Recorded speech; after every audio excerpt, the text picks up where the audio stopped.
Hello everyone, welcome to another installment of Erin's Book Club. I have, a book review to do today, and this one was a bit interesting because the book review I have to do today is The Plains of Passage, the Earth Children series by Jean M Auel. I hope I said it right. Before I go any further though, I love this cover.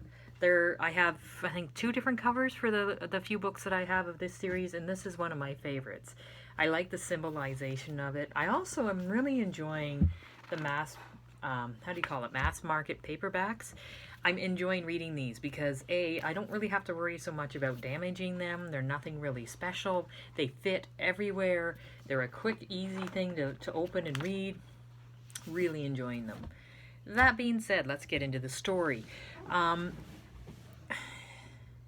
The last few books in this series I very much enjoyed, but of course they were very descriptive. And I still haven't come to an agreement in my mind as to what genre of this book. Is it a historical fantasy? Is it a historical romance? Is it erotica? I don't know.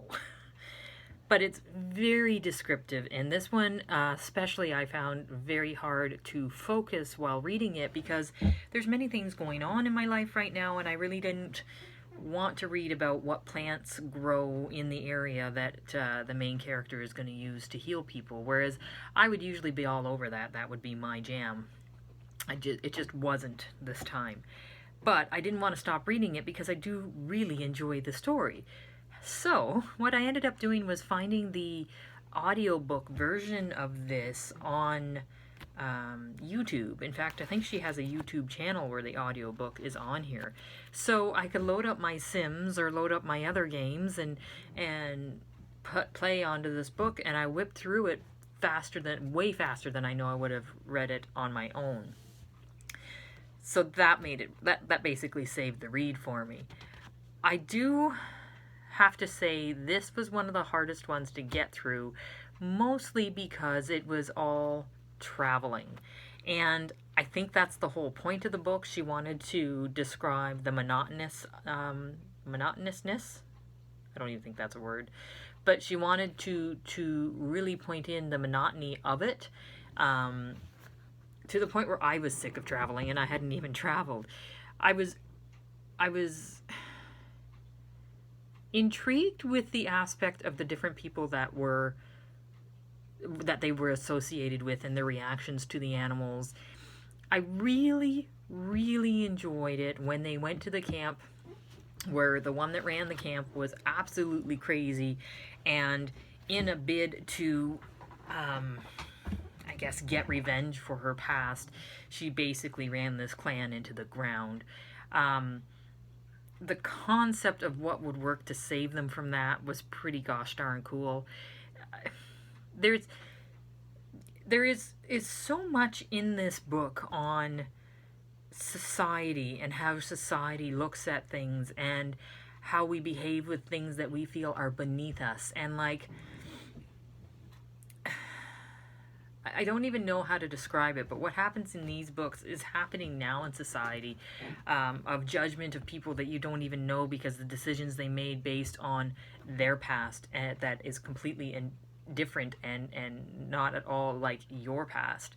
So I don't know. It's a book I really enjoyed. It's a book that I'm going to continue the series with because I maybe I'm a glutton for punishment. I don't know, but it's one that you're going to have to dig deep to find the deeper meaning of it, and you're going to have to read through all the descriptions to really understand what the author is trying to do with the character, because the author has made these characters way deeper than what is portrayed in the book if you give some thought and analyze the way they think and the way they look at things.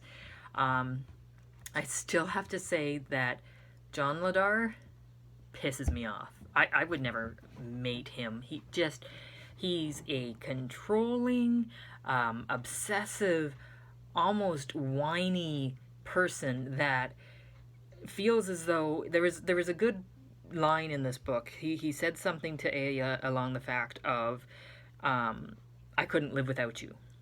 I could not live without you. Once I lost you, I could not live without you. And Ayla said, that's gently, of course. She said, that's kind of crazy. How are you honoring my memory by going to kill yourself because you couldn't live with me? I'd rather you find somebody else to love and carry on a full life. She said, if I lost you, a part of my soul or a part of my spirit would go with you, but I would continue to live. And it basically marked the difference between Aelda, I can't even say her name, and John Ladar. John Ladar is this whiny, wet blanket, hero worshipping character that I just want to beat because he has no thing of his own to do. All his whole being is Ayla. Like there's no, like he's got his own, like he's a flint napper. He likes being a flint napper, but everything is Ayla. Like it just, he's annoying. I don't like him, and I don't like that they're a couple. I don't like it. I don't like it. But, I mean, other than that, I really like the series, and the fact that I could find a character that I didn't like, that I can talk about why I didn't like it, means it's a really well-read book, and I'm really enjoying her stuff. So, that's all I have to say about that, and I will let you know when I have another book read. Everybody have a great night.